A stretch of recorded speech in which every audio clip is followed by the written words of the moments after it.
Сәлеметсіңдер ме? Жақсы, отырамыз балалар. Балалар, бүгін сабағымызды біз бастамайық, үй тапсырмасын қайталау мақсатында, алдыңғы тоқсанда өткен тақырыптарды біз қазір бір ойын ойнаймыз. Ол ойынның аты ковбой ойыны деп аталады. Маған бұл ойынды ойнау үшін екі оқушы керек. Кім шыққысы келеді? Кім шығады бізде? Аружан. Бірімізден артымыздан тұра қаламыз, тездетіп. Бір, екі, үш. Ал Аружан бастайды. Көзі құрылысы аққа, мұрға, торқылықтарда. Құлақ үш бөліктен тұрады, сыртқы, ортаңғы және ішкі. Сыртқыға құлақ қалқаны, дыбыс жолдары және дабыл жарағы.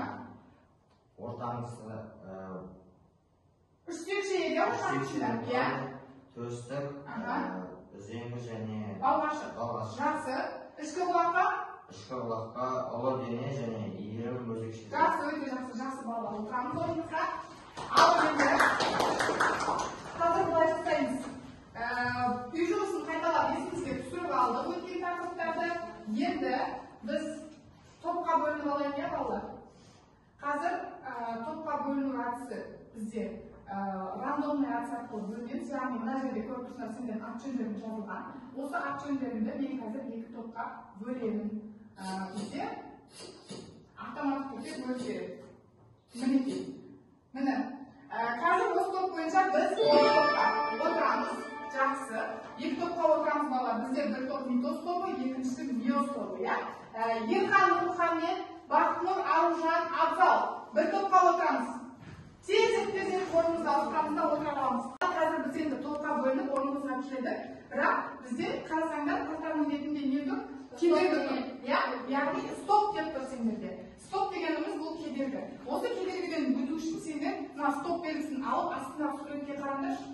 Астындағы суретке қараймыз. Аружан қандай сурет көріп тұрмыз? Жасушаның. Сіздерде қандай сурет? Амебаның несі мынау? Бөлігі, иә? Жақсы. Енді жасуша мен амебаның бөлігі екеуінен ортақ қандай тақырып көріп тұрмыз? Жақсы. Жарайсыңдар. Өте жақсы. Жақсы, отырамыз.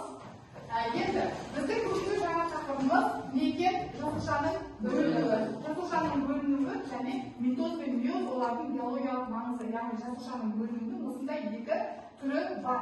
Осы екі түр арқылы бөлінетін болып табылады. Біздің бүгінгі сабағымыздың мақсаты митоз бен миоздың анықтамасын біледі, оларды салыстырады. Митоз бен миоздың фазаларын және онда жүретін биологиялық өзгерістерді салыстырады, ерекшелігін айқындайды. Тірі ағзалардың тіршілік әрекетіндегі митоз бен миоздың маңызын тұжырымдайды. Балалар, бүгін біз сабағымыздың өн бойында осы мақсаттарға қол жеткізуіміз керек. Жақсы. Келесі жасушаның бөліну кезеңдері айттық, митоз және миоз. Митоз деп отырғанымыз бұл бізде балалар дене жасушаларының бөлінуі болып табылады. Яғни бұл жыныссыз көбею болып табылады. Митоз көбею барысында төрт фазадан тұрады. Төрт фаза арқылы бөлініп, яғни олар профаза, метафаза, анафаза, телофаза деген фазалардан құралып, солар арқылы бөлініп, ең соңында екі жас жасуша түзіледі. Және екі жас жасушада 46 хромосомадан сақталады. Ал миозға келетін болсақ, миоз бізде жыныс жасушаларының бөлінуі болып табылады. Жыныс жасушалары тура сол фазалармен бөлінеді, бірақ ерекшелігі екі кезеңнен миоз 1 және миоз 2 кезеңдерден тұратын болып табылады.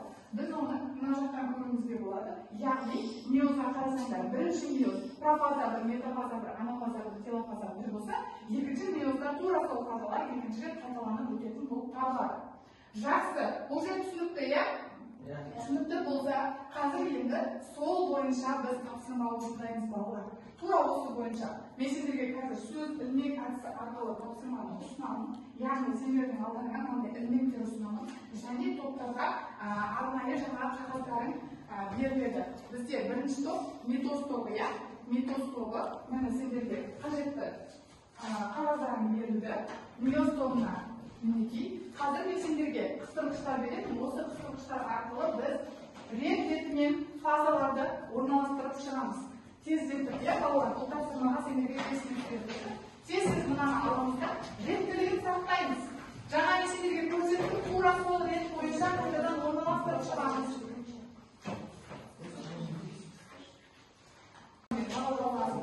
Беріп жүретін сендердің бізде жаңа қатарынан шыққан Нұрмұхамед жауап берді. Бұл қатардан кім жауап берді бізде? Қарақат жауап берді жаңа. Жақсы, жұмыс жасай береміз. Тезірек балалар 5 минут берілді.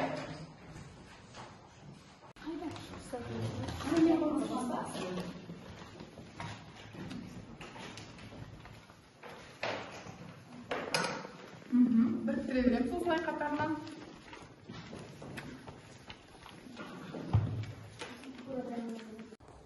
Ал балалар, енді қазір жұмысымызды аяқтасақ, қазір топпен екі мүшені сайлап, мына жерге қорғауға шығамыз. Қорғауға шыққан кезде, мына тақтада көріп тұрған дескриптор бойынша қорғайсыңдар. Яғни не деп тұр?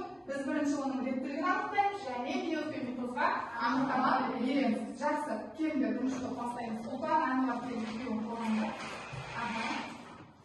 Жақсы, жұмыстарымыз әдемі шықты, енді осыны қорғай. Миоз 1-дің анықтамасы жыныс жасушаларының бөлінуі. Және де миоз 1, миоз 2 деп екі топқа бөлінеді. Профаза 1, метафаза 1, анафаза 1, телофаза 1. Миоз 2, профаза 2, метафаза 2, анафаза 2, телофаза 2. Өте жақсы, жарайсыңдар балалар. Жақсы, отырамыз. Келесі топ шыға береміз тақтаға. Жақсы, ал енді митозды көрейік. Митоз ол жеке жасушалардың бөлінуі. Митоз 4 кезеңнен тұрады: профаза, метафаза, анафаза, телофаза. Өте жақсы. Жақсы, отырамыз. Жылшыларымызды алып алайық. Енді бұл тапсырмадан жақсы өтіп, енді келесі тапсырма бізде балалар модельдеу. Модельдеу дегеніміз не екенін білеміз, иә? Яғни біз бүгінгі өтіп отқан тақырыбымыздың бөлініп отқан топтарымыз бойынша не істейміз? Модель жасаймыз, иә? Митоз тобы митоздың, миоз тобы миоздың әрбір фазасында болатын өзгерістерді біз қағаз бетіне түсіреміз. Оған мен сендердің парталарына арнайы қажет құралдарымды беріп қойдым. Сол құралдар бойынша біз қазір сол модельді жасап шығатын боламыз. Қанекей бастаймыз. Балалар қазір осы модельді құрастыру барысында біз қандай дескриптормен жасаймыз, иә? Яғни мына тақтаға қарасаңдар, бірінші бізде митоз бен миоз процесінің фазаларын анықтап аламыз. Содан кейін берілген заттармен не істейміз? Соның моделін жасаймыз. Ал кеттік.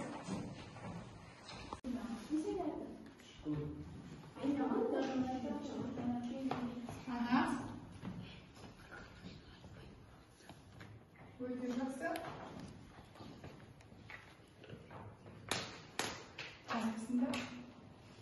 Аяқтайын деп қалдық па балалар? Берілген уақыт сендерде уже таяп қалды. Енді моделімізді аяқтап болсақ, қорғауға шығайық. Бірінші митоз тобы келіңдер тақтаға. Топ мүшелері бірге шығамыз. Жақсы. Ал бастаймыз. Бізде митоз. Митоз 4 фазадан тұрады. Жақсы. Олар профаза, метафаза, анафаза, телофаза. Жақсы. Профаза ядроның сыртқы қабықтары бұзылады, және хромосом жасушаларының ішінде шашырап тұрмыз. Өте жақсы. Метафазада центройлда хроматин жіпшелер түзіледі. Жасушалар экватордың бойында орналасады. Жақсы. Анафаза жасуша түзілгенде хроматин жіпшелер жараланады да экватор екі шетіне тарта бастайды. Жақсы. Телофазада жасуша толығымен екіге бөлінеді. Олардың хромосомалық саны 46-46-тан бөлінеді. Керемет, жақсы балалар. Жарайсыңдар. Ал екінші топ. Екінші топ шығамыз.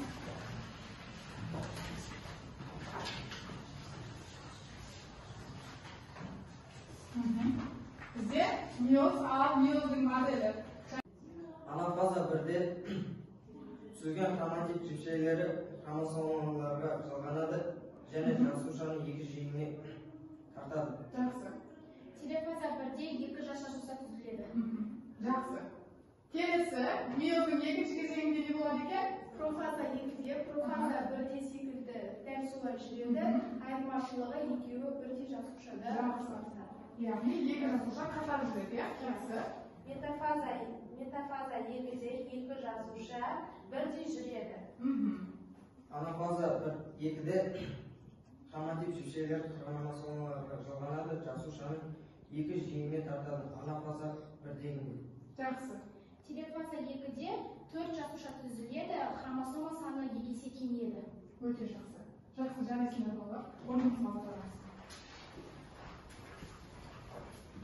Жұмыстарың үшін рахмет. Енді біз бүгінгі сабағымызды қорытындылау тапсырмасына көшейік. Қорытындылау тапсырмасы бізде 4 сөйлем.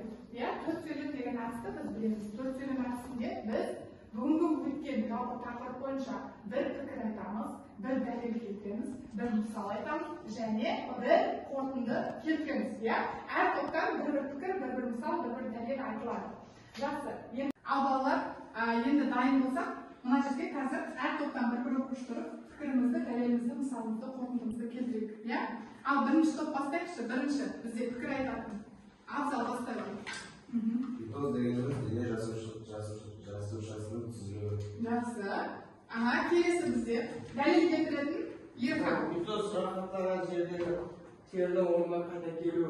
Өте жақсы. Мысал келтіреміз. Нұрмұхамед. Шаштың жинақ өсті. Жақсы, жарайсыңдар. Келесі қорытындылаймыз. Қорытындысы митоз біздің өмірімізге өте қажет, себебі біздің митоздың бөліну кезінде жасуша үнемі жаңарып отырады. Жарайсыңдар. Керемет жауап. Келесі топ. Пікір келтіреміз. Айтамын. Мейоз жынысты көбеюдің түрі. Жақсы. Келесі дәлел. Дәлел келтіретін болсақ, мейоздық бөлінудің арқасында жыныс жасушалары бөлінеді және солардың арқасында ұрпақ жалғасады. Жақсы. Келесі мысал. Барлық ағзалар көбеюге қабілетті. Мейоздың нәтижесінде барлық ағзалар көбейеді. Өте жақсы. Келесі қорытындылаймыз. Қорытындылаймыз. Орта келе мейоздық бөлінудің біз үшін маңызы жоғары екенін түсіндік. Жақсы. Жарайсыңдар балалар. Өте жақсы жұмыс. Яғни бүгінгі сабақ біз осымен түсінікті болды деп ойлаймыз. Олай болатын болса, балалар қазір біз сабағымыздың соңында рефлексия жасайық. Мен сендерге қазір мынандай алтын балықтар тоқтамын. Осы алтын балықтарға өзіміз бүгінгі сабақтан не білдік, не үйрендік, не қызықты болды жазамыз да тақтадағы аквариумға апарып орналастырамыз. Тездетіп жазайық. Бәрімізге жетеді ма? Жақсы. Ал енді тез балықтарымызды тойдырайық та аквариумға апарып салып қояйық. Аяқтағанда апарып сала береміз.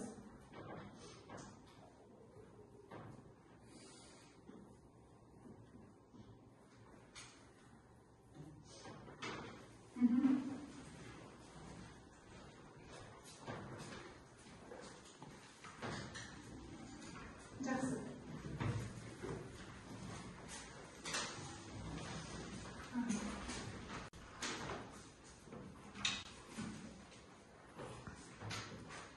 Сау болғандарыңыз кете береміз, сразу орнымызға отырамыз.